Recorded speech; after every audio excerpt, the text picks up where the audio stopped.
श्रीमन्महागणाधिपतये नमः। श्री सरस्वत्यै नमः। श्री सद्गुरुभ्यो नमो नमः। दोर्भिर्युक्ता चतुर्भिः स्फटिकमणिमयं मक्षमालां हस्ते नैकेन पद्मं शुकमपि च सितं पुस्तकं चापरेण। या सा कुन्देन्दुशङ्खस्फटिकमणिनिभा भासमाना समाना सा मे वाग्देवतेयं निवसतु वदने सर्वदा सुप्रसन्ना। अवधूत चिंतन श्री गुरुदेव दत्त श्रीपाद श्री वल्लभ श्रीमन नृसिंह सरस्वती स्वामी महाराज की जय। श्रीमद वासुदेवानंद सरस्वती स्वामी महाराज की जय। श्री गुरुदेव दत्त गुरुदेव दत्त गुरुदेव दत्त दत्त दत्त। मंडळी नमस्कार। नारायण स्वामी महाराजांचं दिव्य चरित्राचं अवगाहन करत असताना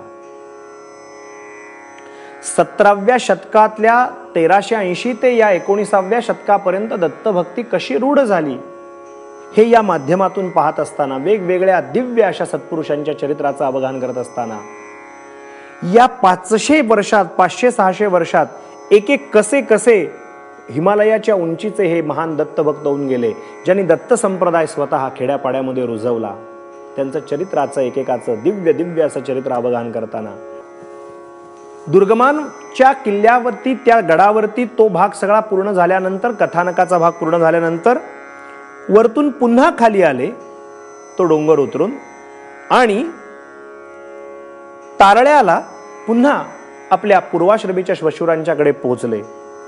माध्यान्हकाळची भिक्षा झाली आणि सायंकाळी पुन्हा कौलव ग्रामामध्ये आले। नागेश भटजींना गुळणींच्या घरात वस्ती केली, त्यांच्या घरात दुसऱ्या दिवशी भिक्षा आटोपली आणि पुन्हा मजल दर मजल प्रवास करत करत करत करत करत करवीर प्रांतात म्हणजे करवीर निवासिनी महालक्ष्मीच्या चरणारविंदी कोल्हापुरामध्ये पुन्हा एकदा येऊन पोहोचले।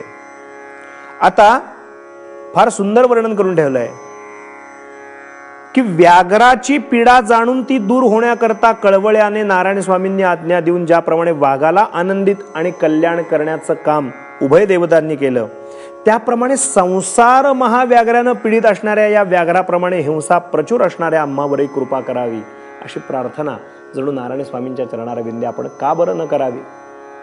हे नारायण स्वामी महाराज करवीर ठिकाणी राहत असताना यांच्या या वास्तव्यानं करवीर प्रांत कर्णोपकर्णी नारायण स्वामींची ख्याती सर्वत्र पोहोचली।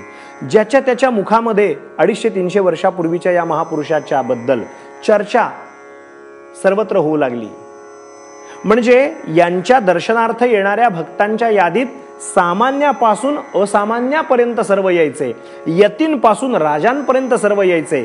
यती असायचे, राजे राजवाडे पण असायचे। बघा, अतिशय नम्र स्वभावाचे, अतिशय लोकोपकारी घटना करणारे करवीर प्रांताचे राजे शिवाजी महाराजांचे वंशज राजेसाहेब श्रींच्या दर्शनार्थ रोज नम्र भाव ठेवून अंबाबाईच्या मठामध्ये महाराज राहायचे, तिथे येऊ लागले।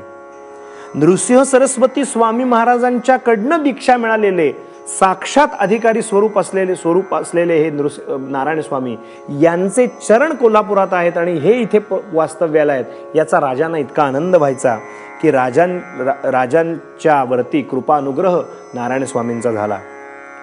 एकदा असा प्रकार घडला, आपल्या कोल्हापुरामध्ये महाराजांचं वास्तव्य आहे हे बघून महाराजांच्या दर्शनाला राजे एकदा आले आणि राजे म्हणतात, महाराज मी आणि कोल्हापुरातली जनता आम्ही धन्य आहोत की आपले श्रीचरण या ठिकाणी आहेत, आपण इथं राहता, देवीची सेवा करता, भजनाची सेवा करता, आमचं अहोभाग्य आहे म्हणाले। माझी आपल्या चरणापाशी एक विनंती आहे, आपण कृपानुग्रह तर माझ्यावर केलेलाच आहे, परंतु माझी एक विनंती आहे, माझी आपल्या चरणाशी प्रार्थना आहे। हे शब्द ऐकता क्षणी महाराज म्हणाले, तुम्ही राजे आहात, छत्रपती आहात, राजांनी प्रार्थना नसते करायची, राजांची आज्ञा 4 वर्णांना मान्य आहे, राजांची आज्ञा यतीपासून सर्वसामान्य प्रत्येकाला मान्य केलीच पाहिजे, राजाज्ञा ही केव्हाही श्रेष्ठ आहे, तुम्ही प्रार्थना करायची असा शब्द वापरू नका, तुम्ही सांगा काय म्हणणं आहे तुमचं। शब्दातला खेळ होता। ते म्हणाले, महाराज माझी अशी इच्छा आहे की आपण या मठामध्ये आता कायम स्वरूपी राहावं, काय गोड मागणं आहे बघा. कोल्हापूर सोडूच नका, तुम्ही आता या कोल्हापुरातच राहा. काय करीन मी, तुम्ही जर या ठिकाणी राहिलात तर एखाद 2 गावं मी तुमच्या नावे करून देईन, जमीन आपल्या नावे करून देईन, आणि आपण आता इथेच राहा. आम्हा कोल्हापूर वासियांना तुम्ही सोडून जाऊच नका. म्हणून छत्रपतींनी महाराजांच्या चरणी विनंती केली. बघा, राजांचं ते म्हणणं ऐकलं नारायण स्वामींनी.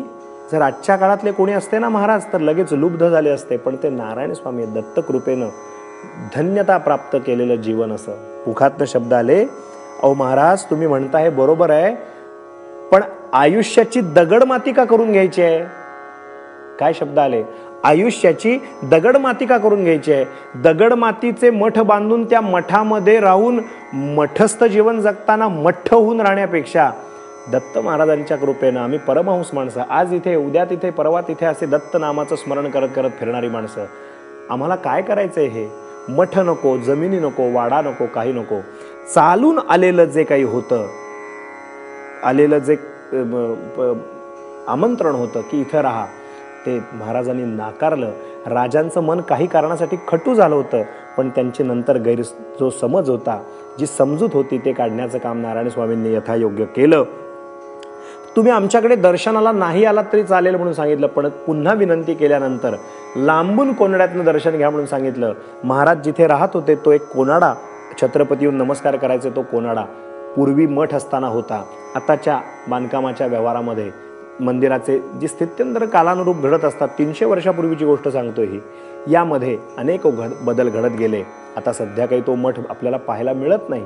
मला सांगायचंय ते हे, सोने रुपे आम्हा मृत्युके समान या न्यायाने चालून आलेलं जे काही होतं तरी सुद्धा त्याच्यावर ममत्व ठेवलं नाही, कुठलाही लोभ ठेवला नाही. राजांकडनं चालून आलेलं जे काही होतं तरी सुद्धा ते नाकारलं. काय काय घडलं आणखीन कोल्हापुरात राहत असताना आपण उद्याच्या चरित्राख्यानात पाहू. सज्जन हो, आज इथेच वाणीला विराम देऊ. अवधूत चिंतन श्री गुरुदेव दत्त दत्त दत्त.